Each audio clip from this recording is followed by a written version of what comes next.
నాగర్ కర్నూలు జిల్లా కేంద్రంలో ఉద్రిక్త పరిస్థితులు నెలకొన్నాయి. ప్రభుత్వ ఆసుపత్రి ముందు కుమ్మెర బాధితుల ఆందోళన తీవ్ర రూపం దాల్చింది. కుమ్మెర మల్లన్న స్వామి జాతరలో చోటు చేసుకున్న ఘర్షణ విషాదాంతమైంది. చాకలి చంద్రకళ ఆమె కుటుంబ సభ్యులపై దాడి చేసిన ఘటన ఇప్పుడు జిల్లాలో కలకలం రేపుతుంది. ఆరోపణల ప్రకారం కాంగ్రెస్ పార్టీకి చెందిన సర్పంచ్, అగ్రకుల నిర్వాహకులు చంద్రకళ కుటుంబాన్ని దారుణంగా కొట్టారు. ఈ దాడిలో కాలితో తనడంతో కేవలం 2 నెలల చిన్నారి ప్రాణాలు కోల్పోయినట్టు కుటుంబ సభ్యులు ఆవేదన వ్యక్తం చేస్తున్నారు. ఇంత పెద్ద విషాదం జరిగినప్పటికీ ఫిర్యాదు చేసినా పోలీసులు కేసు నమోదు చేయలేదని బాధితులు ఆరోపిస్తున్నారు. రోజుకో కాంప్లైంట్ ఇచ్చినాం సార్. మేము రోజుకో కాంప్లైంట్ ఇస్తే కూడా ఇలా తీసుకొని ఎస్ఐ నీకు నేను కట్టించుకోవాలనా, మర్యాద ఇవ్వాలనా, చిన్న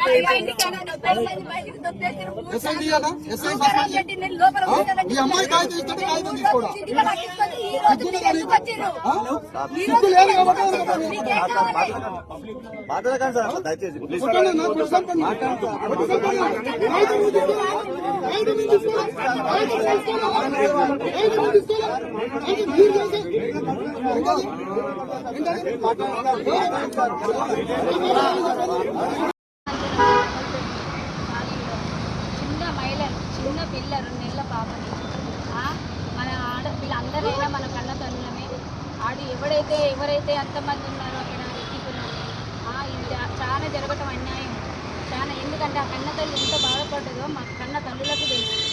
గరీబ్ అయిన మమ్మల్ని ఇంకా గరీబ్గానే చూస్తున్నాడు. మాకు పిల్లలకి రావటం హక్కుదారా లేదని ఇంకా భావిస్తున్నారు. కులం అని, ఇంకా పేద కులం అని మమ్మల్ని ఇంకా తొక్కి పడదెంగుతున్నారు.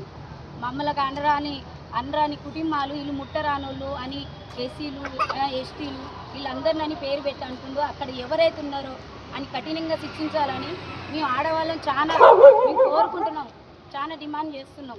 మేము కన్న తల్లిలో చేయబట్టి ఆ 2 నెలల పాప అట్లా చనిపోతే ఎంత బాధ ఉంటుందో మా ఆడపిల్లలకు తెలుసు, కన్న తల్లిలో తెలుసు అని కఠినంగా శిక్షించాలని మేము అందరం కోరుకుంటున్నాం. అయితే ఒకసారి ఆలోచిస్తే సభ్య సమాజం తలదించుకొని సిగ్గుపడి చచ్చిపోయేలా మరి ఆ మానవ మృగాలు మరి నాగర్ కర్నూలు జిల్లా కుమ్మెర గ్రామంలో మరి ఏదైతే అక్కడ ఉన్న శివరాత్రి పండుగ 2026 ఫిబ్రవరి 15వ తారీఖు నాడు శివరాత్రి పండుగ జరిగితే అక్కడనే కుమ్మెర గ్రామస్తులు బీసీ కులాలకు చెందిన మరి చాకలి వాళ్ళు, ఆ చాకలి చంద్రకళ కుటుంబీకులు, చాకలి చంద్రకళ అక్కడ ఉన్న కుటుంబీకుల పాపాని 2 నెలల పాపాన్ని కూడా చూడకుండా తనడం వలన ఆ పాప మృతి చెందడం జరిగింది. వెంటనే శిక్షించాలని ఈ సందర్భంగా తెలియజేస్తూ ఈ అవకాశం ఇచ్చిన మీకు అందరికీ ధన్యవాదాలు తెలుపుకుంటూ ఆ పాపకి ఆ 2 నెలల చిన్నారికి శాంతి చౌకు ఆత్మ శాంతి చేకూరాలని నేను మనస్ఫూర్తిగా కోరుకుంటూ జై భీమ్. జై భీమ్. ఎల్బీ నగర్, మన్సూరాబాద్, నాంచారమ్మ డబుల్ బెడ్రూమ్ కాడ నిరసనము తెలియజేస్తున్నాము. కావున సర్టిఫికెట్ని ఎవరైతే చంపినరో అది ఏ క్యాస్ట్ అయినా పర్వాలేదు, ఆ చంపిన అటువంటి వాళ్ళని ఖచ్చితంగా శిక్షించాలా. ఈరోజు బీసీలే కాదు, ఆనాడు నుంచి ఈనాడు వరకు సనాతన ధర్మం అనే పేరు మీద అనేకుల్ని హింసపెట్టి మూతికి గుడ్డికి చీపిరి కట్టుకొని తిరగనిచ్చారు మమ్మల్ని, ప్రతి ఒక్క ఎస్సీ ఎస్టీ బీసీ కులాలందరినీ. కాబట్టి ఈరోజు గుళ్ళోకి రానియకుండా అతన్ని కొట్టి అతని భార్య అడ్డం వస్తే చంటి పిల్లతో కాలుతో తన్ని చంపిన ఘోరం అది చాలా అన్యాయకరం. ఇంత రాజ్యాంగం రాసినా రాజ్యాంగంలో ఉన్నా అంత భయం లేకుండా ప్రతి ఒక్కరు తిరుగుతున్నారు. రాజ్యాంగానికి ఎవరు కట్టుబడి లేదు. కాబట్టి రాజ్యాంగాన్ని గౌరవించి అందరు కట్టుబాటులో ఉండి ప్రతి ఒక్కరు బతకాలని ఈ నిరసన ఆ యొక్క సర్టిఫికెట్ తరఫున మా సంఘాలు చేసి తరఫున మేమందరము నిరసన తెలియజేస్తున్నాం. కావున అక్కడ ఉన్న ఎవరైతే ఆ పేర్ల మీద రెడ్డి క్యాండిడేట్ ఏ క్యాండిడేట్ ఉన్నాడో ఆ క్యాండిడేట్ని ఖచ్చితంగా క్యాండిడేట్లు ఎవరైతే 3 4 వాళ్ళందరినీ అరెస్ట్ చేయాలని మేము డిమాండ్ చేస్తున్నాం.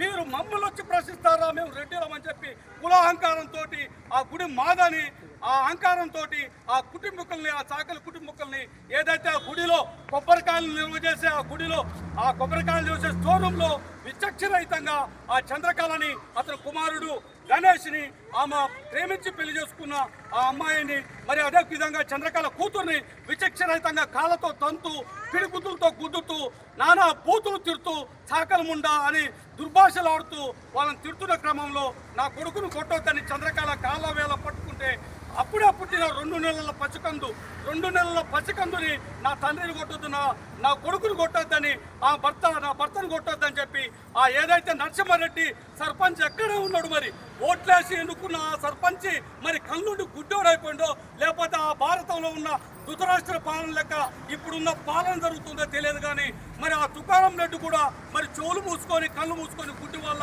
అక్కడ కూర్చుంటే అక్కడ ఉన్న నరసింహారెడ్డి మరి తుకారం రెడ్డి ఏదైతే ఆలయకర్త ధర్మారెడ్డి ఈ నరసింహారెడ్డి వీరందరూ కళ్ళతో తంతుంటే అతన్ని ఆ చాకలి యువకుని ఆ చంటి పాపని 2 నెలల చంటి పాపని కాళ్ళకాడ తీసుకుపోయి అక్కడ పెట్టొద్దు కన్వద్దాన్ని కాళ్ళకాడ పెడితే విచక్షరహితంగా కాళ్ళతో ఇచ్చిరేసి కాళ్ళతో తనడం జరిగింది. ఆ రెండు నెలల పాప వాళ్ళ బుద్ధులకు వాళ్ళు ఆ దుర్మార్గులు ఆ మృగాలు ఏదైతే ఆ మృగాలు ఆ తన్నిన రెండు నెలల పాపాన్ని కూడా చూడకుండా తనడం వలన ఆ పాప మృతి చెందడం జరిగింది. కానీ ఇక్కడ ఒక ట్విస్ట్ ఏంటంటే ఈ రెడ్డి పాలనలో మనం ఒకసారి ఆలోచించాలా, ఓట్లేసేటప్పుడు మన చుట్టూ అంతమంది తిరుగుతారు, తర్వాత మనకు అన్యాయం జరిగితే మాత్రం ఎవ్వడు రారు. ఎస్సీలకు ఎస్టీలకు బీసీలకు మైనార్టీలకు ఇది గుర్తుపెట్టుకోవాలా. మనకు ఎస్సీలకు బీసీలకు మైనార్టీలకు ఓట్లేసిన తర్వాత మాత్రం ఆ ఓట్ల ఏ పార్టీకైనా రెడ్లే ఉంటారు, వెలమలే ఉంటారు, దుర్రలే ఉంటారు. కానీ వాళ్ళ కింద బారిసులుగా మనం ఉంటాం, వాళ్ళ జెండాలు వేసే కూలీలుగా వాళ్ళ పోస్టర్లు అతికిచ్చే కూలీలుగా వాళ్ళు చూస్తున్నారు.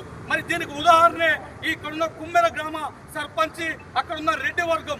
మరి అక్కడున్న రెడ్డి వర్గం ఈ పాపని చంపేసి కూడా మరి ఏదైతే చిన్న గాయాలు వాళ్ళకి గీసుకొని ఆ వాళ్ళ మీద చాకలోళ్ళ మీదనే మొదటిసారిగా మరి ఆ కుమ్మెర నాగర్ కర్నూలు మండలంలో పోలీస్ స్టేషన్లో ఈ చాకల కులస్తుల పైన కేసు పెట్టడం జరిగింది. ఎంతో దుర్మార్గం ఆలోచించాలా.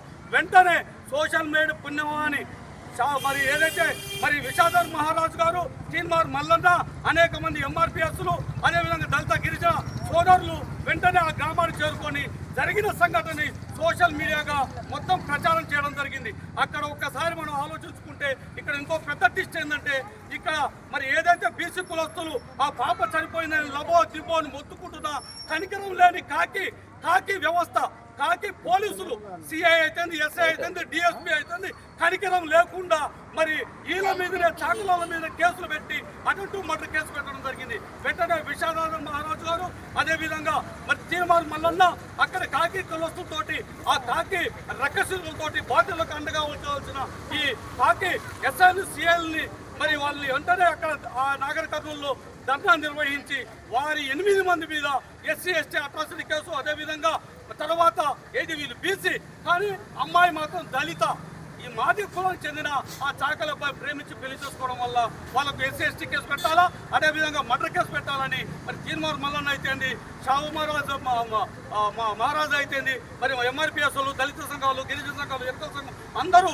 అక్కడ ఫైటింగ్ చేసి 8 గంటల పాటు రాత్రి నిద్ర లేకుండా ఆ పాపని చంటి పాపని మరి ఆ రోడ్డు మీద పండబెట్టుకొని వాళ్ళు ధర్నా చేయడం వలన కళ్ళు లేని ఆ కాకి పోలీసులు వీళ్ళ మీద కేసు కట్టేయడం జరిగింది. వెంటనే వాళ్ళని అరెస్ట్ చేయాలని మేము ప్రజా సంఘాల నుంచి ఈరోజు మరి డిమాండ్ చేస్తూ ఆ 8 మంది వెంటనే మరి అటెంప్ట్ మర్డర్ కాకుండా మర్డర్ కేసు పెట్టి వాళ్ళని అరెస్ట్ చేయాలని మేము డిమాండ్ చేస్తున్నాం. ఇంతవరకు పట్టుకోలేదని సోషల్ మీడియాలో ఆ 8 మందిని పట్టుకోలేదని ఒకరు, డిఎస్పీ మాత్రం మరి ఆ చిన్నారిమైన గాయాలు లేవని వాళ్ళు అంటున్నారు. పోస్ట్ మార్టం రిపోర్ట్లో మాత్రం క్యారెంట్గా ఈ రెడ్డి కులస్తులే ఆ ఆలయకర్త ధర్మకర్త చంపడం వల్లనే కాలుతో తనడం వల్లే చనిపోయారని క్లారిటీగా చెప్పడం జరుగుతుంది. కాబట్టి వెంటనే మరి ఏదైతే మరి ఈ రెడ్డి పరిపాలనలో జరుగుతున్న ఈ దాడుల్ని అరికట్టాలి. అయ్యా రెడ్డి గారు ఒక్క కులస్తులకే కాదు బీసీలకు ఒక్కసారి ఆలోచించుకోవాలి. బీసీ సోదరులు కూడా మరి మాదిగోళం చూస్తే దూరం, మాలోలం చూస్తే దూరం కాదు. ఈ రోజు బీసీ కులస్తులకు కూడా ఎంత ఘోరమో ప్రపంచం మొత్తం ఇక్కడ చూసే విధంగా చూస్తుంది. చంటి పాప 2 నెలల పాపని చంపిదంటే వాళ్ళు టెర్రరిస్టులా, మానవ మృగాలా, లేకపోతే ఇంకొకసారి మనం ఆలోచించుకోవాలా. చంటి పాప అంటే ఎవరికైనా బాధ వేస్తుంది, కానీ ఈ దుర్మార్గులకు బాధ కాదు, వాళ్ళకు కర్కోశం. అంటే దేవుని గుడికి పోతే కూడా మనల్ని నోచుకొని ఈ పరిస్థితులలో ఉన్నాం కాబట్టి దయచేసి మిత్రులారా ఒక్కటే ఆలోచించాలా, ఆ 8 మందికి శిక్ష పడే వరకు సోషల్ మీడియాలో అదే విధంగా ప్రతి ఒక్కరూ ఆ చిన్నారి మౌనికకు 2 నెలల పాపకు మనమందరం శాంతి చేకూర్చాలని, ఆ ఆత్మకు శాంతి చేకూర్చాలని మరి ఈరోజు నిరసన కార్యక్రమం తెలియజేస్తూ ఆ ఆత్మకు శాంతి చేకూర్చాలని మరి కొవ్వొత్తురాలు తెలియజేస్తూ రాష్ట్ర వ్యాప్తంగా ఉన్న మరి దళిత గిరిజన బహుజన సోదరులందరూ ఆ మూర్ఖులకి ఆ మృగాలకి శిక్ష పడే వరకు జస్టిస్ చేయాలని మేము ఈ సందర్భంగా ప్రజా సంఘాల నుంచి పిలుపునిస్తున్నాం. అదేవిధంగా ఆ మృగాలకి మరి రేవంత్ రెడ్డి గారు ప్రతి దాంట్లో ప్రతి విషయంలో మీరు అధికారంలో రాకముందుకు ప్రతి విషయంలో ముందుండే వాళ్ళు, మరి మీ రెడ్డి కులస్తులా లేకపోతే మీ జిల్లాకు సంబంధించిన వాళ్ళ, మీ సర్పంచ్ అయినా మీరు ఊటెత్తట్లేరు, కనీసం ములకట్లేరు పలకట్లేరు. అదేవిధంగా ప్రతిపక్షంలో ఉన్న నాయకులారా మరి ఒక్కరు కూడా మాట్లాడలేరు, కేసీఆర్ గారి బంధువులు కూడా ఎవరు మాట్లాడలేరు, కేసీఆర్ పార్టీ కూడా మాట్లాడలేదు. అదేవిధంగా ఒకసారి చూస్తే ప్రియాంక రెడ్డిని రేప్ చేసి చంపిరని మరి దళితులు గిరిజనులు బహుజనులు పోరాడితే సజ్జనార్ ఎన్కౌంటర్ చేసిరు. మరి సజ్జనార్ గారికి కనపడట్లేదా? చిన్నారి 2 నెలల పాప చిన్నారిని చంపేస్తే కళ్ళు కనపడట్లేదా? ఈ పార్టీలకు కనపడట్లేదా? ఆ మనిషి కాదా? అంటే బీసీకి ఒక న్యాయం, ఓసీకి ఒక న్యాయమా? మీకు బీసీ అంటే ఇక్కడ బీసీలు అంటే మీకు కళ్ళు కనపడట్లేదు, ఓసీలు అయితే వెంటనే ఎన్కౌంటర్ చేస్తారు. సినిమా యాక్టర్లు మరి ఎన్టీఆర్, రానా, నాగార్జున, చిరంజీవి మరి వీళ్ళందరూ ఎడిపోయారు. ఆ రోజు ప్రియాంక రెడ్డిని చంపేస్తే మాత్రం వెంటనే ఎన్కౌంటర్ చేయాలని పిట్టగుట్లో ట్విట్టర్లు చేశారు. ఈ రోజు చిన్న పాప మరి సరిపోయి ఇవాటికి 4-5 రోజులు అవుతుంది, ఒక్కరు కూడా స్పందించట్లేరు. దయచేసి మరి మనం సినిమా చూస్తేనే వాళ్ళు హీరోలు అవుతున్నారు. వాళ్ళు హీరోలు కాదు, జీరోలు అని చెప్పడానికి ఒక నిదర్శనం. ఎందుకంటే మన టికెట్లు తీసుకొని మన సొమ్ము తీసుకొని వాళ్ళు పైకి ఎక్కుతున్నారు, ఒక్కరు కూడా మాట్లాడతారు. రకముందే ఇల్లిల్లు తిరిగినం, దాసిలయ్య గడిలల్ల పాసి పనులు చేసినం, దాసిలయ్య గడిలల్ల పాసి పనులు చేసినం, కక్కి ఇడిసిన మైల బట్టలన్నీ తెచ్చినం, అంటు వ్యాధి సోకకుండా ఇంపుగా ఉడికించినం, అంటు వ్యాధి సోకకుండా ఇంపుగా ఉడికించినం, కంపు వాసనను తీసే సౌడును గని పెట్టినం, మురికి బట్టలను కూడా తల మెరిపించినం, సాకలోలమే మా బతుకంతా తీరని ఆకలోలమే, మంత్రసానులం అయ్యి ఊరి సేవ చేసినం, మీ కన్న పిల్లలకు ఉమ్మ నీరునంత దుడిసినం, మీ కన్న పిల్లలకు ఉమ్మ నీరునంత దుడిసినం, మీ పెళ్ళిళ్ళకు ఇంటింటికి బొట్టు పెట్టి పిలిచినం, కుంచం కుండెడు ఒట్లకి పల్లకీలు మోసినం, కుంచం కుండెడు ఒట్లకి పల్లకీలు మోసినం, మీ ఇంట్లో